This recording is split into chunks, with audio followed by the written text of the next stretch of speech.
Good morning to all. आज का हमारा टॉपिक है माइकोराइजा, जैसे हिंदी में मित्र फंगस या फिर कवकमूल के नाम से जाना जाता है। मित्र फंगस इसलिए कहेंगे क्योंकि ये एक हेल्पर की भांति व्यवहार करता है, और कवकमूल इसलिए कहेंगे क्योंकि ये प्लांट के जड़ों पर पाया जाता है, मूल पर पाया जाता है, इसलिए इसे कवकमूल कहेंगे। ठीक है, आगे देखते हैं।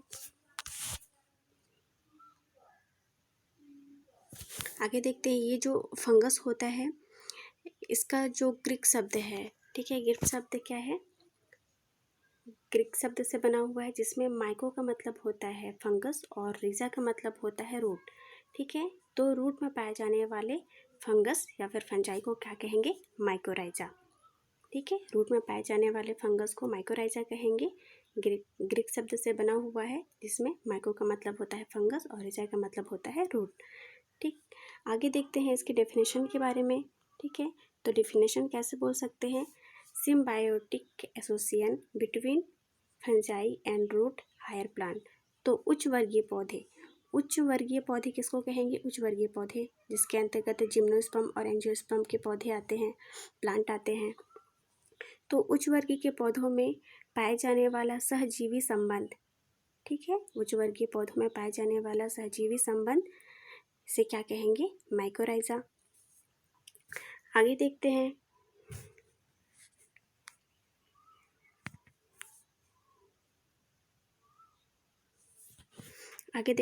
ये जो माइकोराइजा है, इसे हम कोई जीव नहीं कहेंगे, ये कोई जीव नहीं होता है, बल्कि एक रिलेशनशिप होता है। ठीक है, एक सहजीवी एसोसिएशन रिलेशनशिप होता है, जो कि किसके किसके बीच होता है? प्लांट रूट और फंगस के बीच में होता है। ठीक है, माइकोराइजा कोई जीव नहीं है, एक रिलेशनशिप है, एक सहजीवी संबंध है, जो कि प्लांट रूट और फंगस के बीच में पाया जाता है। ठीक है, ये समझ में आ गया। आगे देखते हैं। सिम्बायोटिक का नाम आपने बहुत बार सुना होगा। ठीक है, सहजीवी जिसे कहेंगे सिम्बायोटिक। तो सिम्बायोटिक का मतलब होता है दो जीव आपस में साथ साथ रहते हैं और दोनों एक दूसरे को लाभ पहुंचाते हैं। ठीक है, सिम्बायोटिक का मतलब हो गया म्यूचुअल रिलेशनशिप, जिसमें दोनों जीव साथ साथ रहेंगे और एक दूसरे को क्या करेंगे? लाभ पहुंचाएंगे। ये हो गया आपका सिम्बायोटिक। ठीक है, ये किस प्रकार से लाभ पहुंचाएंगे? आगे देखते हैं। जो माइकोराइजा है, यहाँ पे माइकोराइजा है और प्लांट है, किस प्रकार एक दूसरे को हेल्प पहुंचाएंगे? यहाँ पे सॉरी, मैंने यहाँ पे एरो गलत लगाया है। तो ये प्लांट हो गया ऐसे और ये हो गया ऐसे। ठीक है, तो अब प्लांट जो माइकोराइजा कैसे प्लांट को लाभ पहुंचाएगा? माइकोराइजा जो है वो प्लांट को देगा पानी देगा और न्यूट्रिएंट देगा। ठीक है, जैसे कि पहले बता चुकी हूँ, माइकोराइजा कहाँ होता है? प्लांट रूट में पाया जाता है। तो उसे दूर से जल खींच के लाएगा और क्या करेगा? प्लांट को देगा, वही न्यूट्रिएंट देगा, क्योंकि हम जानते हैं सॉइल में न्यूट्रिएंट होते हैं, तो वो जल के माध्यम से न्यूट्रिएंट को खींच के लाएगा और प्लांट को देगा। और वहीं प्लांट माइकोराइजा को क्या देगा? ये देगा रहने के लिए घर। ठीक है, होम देगा और क्या देगा? शुगर, मतलब फूड देगा। ठीक है, प्लांट माइकोराइजा को क्या देगा? फूड देगा और शुगर देगा। और वहीं माइकोराइजा क्या देगा? पानी देगा और न्यूट्रिएंट देगा। ठीक है, तो इस प्रकार से दोनों एक दूसरे का हेल्प करते हैं, न्यूट्रिएंट आदान प्रदान करके। ठीक है,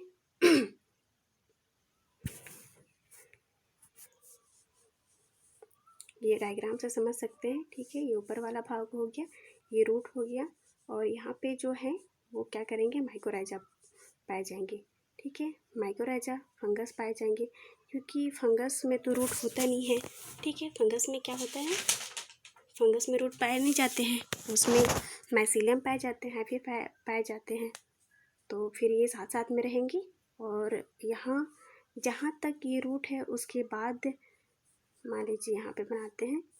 ठीक है, ये प्लांट वाला भाग, यहाँ पे रूट, जहाँ तक ये रूट गया, इसके बाद जो गया है वो क्या है? आपका फंगस है। ठीक है, माइकोराइजा है, तो ये क्या करेगा? दूर से न्यूट्रिएंट खींच के लाएगा और ये प्लांट को देगा। ठीक है, ये समझ में आया?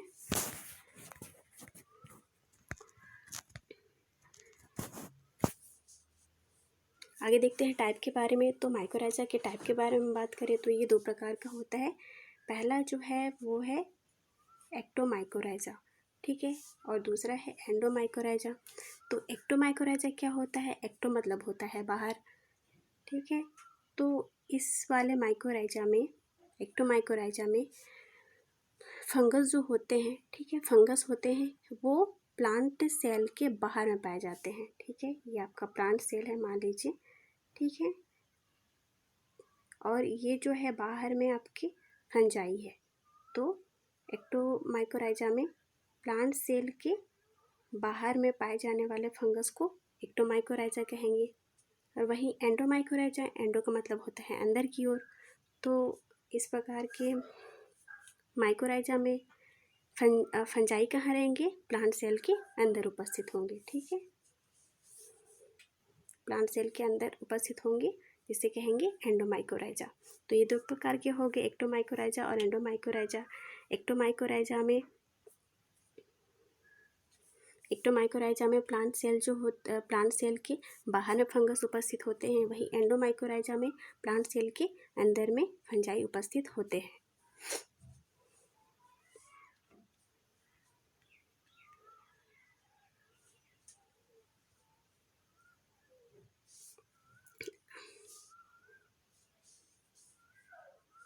अब देखते हैं वैम के बारे में। वैम क्या होता है? वैम क्या होता है? वैम एक स्पेशल टाइप का माइकोराइजा है, ठीक है, स्पेशल टाइप का माइकोराइजा है, ठीक है। जनरली आपको जो मार्केट में उपलब्ध होगा माइकोराइजा, वो वैम के नाम से उपलब्ध होगा। कौन से नाम से? वैम के नाम से उपलब्ध होगा। एक विशिष्ट इसका पूरा नाम जो है वो है वस्कुलर आर्वस्कुलर माइकोराइजा। क्या कहेंगे इसे? वस्कुलर आर्वस्कुलर माइकोराइजा, ठीक है। ये जो वैम होते हैं वो दिखने में कैसे दिखाई देते हैं? ये दिखाई देते हैं आपको सफ़ेद पाउडर के समान दिखाई देंगे, ठीक है, सफ़ेद पाउडर के समान दिखाई देंगे।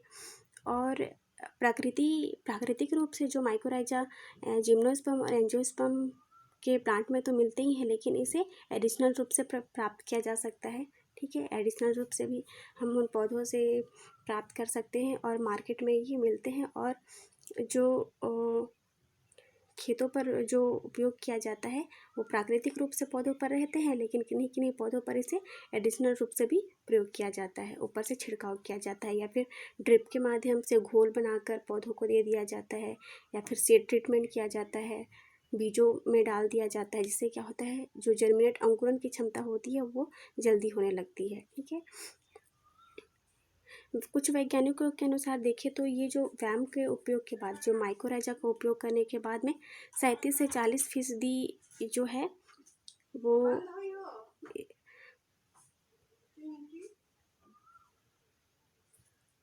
ठीक है। तो ये मैं बता रही थी कि कुछ वैज्ञानिकों के अनुसार अगर वैम का प्रयोग किया जाता है, माइकोराइजा का उपयोग खेतों में किया जाता है, तो लगभग 37 से 40% उत्पादन को बढ़ाया जा सकता है, ठीक है, वैम के माध्यम से, जिसका उपयोग पाउडर के रूप में होता है, जिसका उपयोग हम घोल के रूप में दे सकते हैं, या फिर उसका सीड को उपचार कर सकते हैं, या फिर ड्रिप के माध्यम से हम पौधों में डाल सकते हैं। इसका फुल नेम बता चुकी हूँ, वस्कुलर आर्वस्कुलर माइकोराइजा, जो कि स्पेशल टाइप का माइकोराइजा है। इसमें क्या होता है, प्लांट सेल में जो फंगस होता है इसमें वस्कुलर और आर्वस्कुलर टाइप की संरचना बनाती है, जो कि एक जाल के समान संरचना होती है, ठीक है, जाल के समान संरचना होती है। आगे देखते हैं इम्पोर्टेंस के बारे में, ठीक है। माइकोराइजा हम क्यों पढ़ रहे हैं, कुछ तो इम्पोर्टेंस होगा ना, तो ठीक है, ये इम्पोर्टेंस के बारे में देखेंगे। माइकोराइजा जो है उसका बायो फर्टिलाइजर के रूप में उपयोग किया जाता है, बायो फर्टिलाइजर, ठीक है, जैव उर्वरक, ठीक है, बायो फर्टिलाइजर का उपयोग के रूप में वैम का या फिर माइकोराइजा का उपयोग किया जाता है। कैसे किया जाता है? क्योंकि हम जान रहे हैं कि ये जो माइकोराइजा है वो प्लांट को क्या दे रहे हैं, न्यूट्रेंट दे रहे हैं, पानी दे रहे हैं, तो एक उर्वरक की भांति ये व्यवहार कर रहे हैं, ठीक है। तो इसीलिए हम ये जो माइकोराइजा है इसका बायो फर्टिलाइजर के रूप में उपयोग किया जाता है, ठीक है। इसके एडिशनल रूप से खेतों पर डाला जाता है उर्वरक के रूप में, ठीक है। उससे क्या होता है कि बहुत ही फ़ायदा होता है प्लांट को, तो हम कह सकते हैं इसका उपयोग बायो फर्टिलाइजर के रूप में उपयोग करेंगे। सेकेंड जो है वो न्यूट्रेंट सोलिबिलिटी इसलिए कहेंगे क्योंकि ये जो माइकोराइजा है वो न्यूट्रेंट को घोलने का काम करते हैं, ठीक है, उनकी उपलब्धता को बढ़ाने का काम करेंगे। तीसरा नंबर है मॉइस्चर बनाए रखना। जो प्लांट है आपके, ठीक है, यहाँ पे आपका जड़ है, तो मैं बताई कि जहाँ तक जड़ होते हैं उसके बाद जो निकले रहते हैं वो माइकोराइजा रहते हैं। और माइकोराइजा क्या करते हैं, दूर से न्यूट्रिएंट और पानी खींच के लाते हैं और प्लांट को देते हैं। तो एक प्रकार से वो नमी को बनाए रखते हैं, ठीक है। तो इसे मॉइस्चर बनाए रखने में बहुत ज़्यादा मदद करता है माइकोराइजा, ठीक है। पौधों में मॉइस्चर बनाने में बहुत ज़्यादा मदद करेगा। आगे देखते हैं सीड जर्मिनेशन। जब भी ये जो माइकोराइजा वैम को सीड ट्रीटमेंट के लिए भी दिया जाता है और जब इनमें डाल दिया जाता है वैम को, माइकोराइजा को, तब ये जो सीड का अंकुरण जो क्षमता है बहुत ही तीव्र हो जाती है, ठीक है। तो इस प्रकार से सीड ट्रीटमेंट में माइकोराइजा का या फिर जर्मिनेशन में माइकोराइजा का उपयोग किया जाता है। आगे देखते हैं फॉस्फेट की उपलब्धता बनाए रखता है, ठीक है। फॉस्फेट जो कि भूमि में उपलब्ध होता है उसकी उपलब्धता को बनाए रखता है कौन, माइकोराइजा। नेक्स्ट देखते हैं पैथोजन। पैथोजन से रक्षा करता है। पैथोजन से कैसे रक्षा करेगा, पैथोजन से कैसे रक्षा करेगा उसके बारे में देखते हैं। ये जो प्लांट है, ठीक है, ये आपका जड़ है। तो ये जो माइकोराइजा रहता है वो क्या करता है, एक जाल के समान संरचना बना देता है।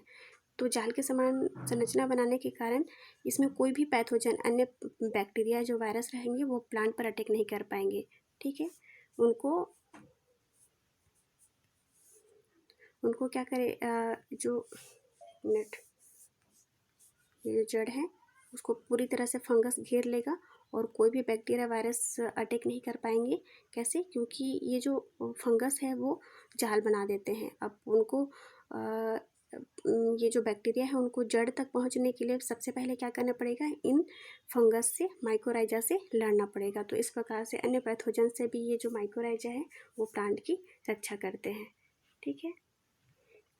तो ये था इम्पोर्टेंस। बायो फर्टिलाइज़र के रूप में न्यूट्रिएंट सेलिब्रिटी का काम करते हैं, मॉइस्चर बनाए रखते हैं, सीड को जर्मिनेट करते हैं, फॉस्फेट की उपलब्धता बनाए रखते हैं और अन्य पैथोजन से रक्षा करते हैं। आगे मैंने दिखाया है कि ये किस प्रकार से माइकोराइजा है और आप देख सकते हैं ये माइकोराइजा है इसमें, और एक है विदाउट माइकोराइजा, ये माइकोराइजा है इसमें। और ये विदाउट माइकोराइजा किस प्रकार से सफ़ेद सफ़ेद दिखाई देते हैं, माइसीलियम जो रहता है फंगस का जाल बनाए रहते हैं।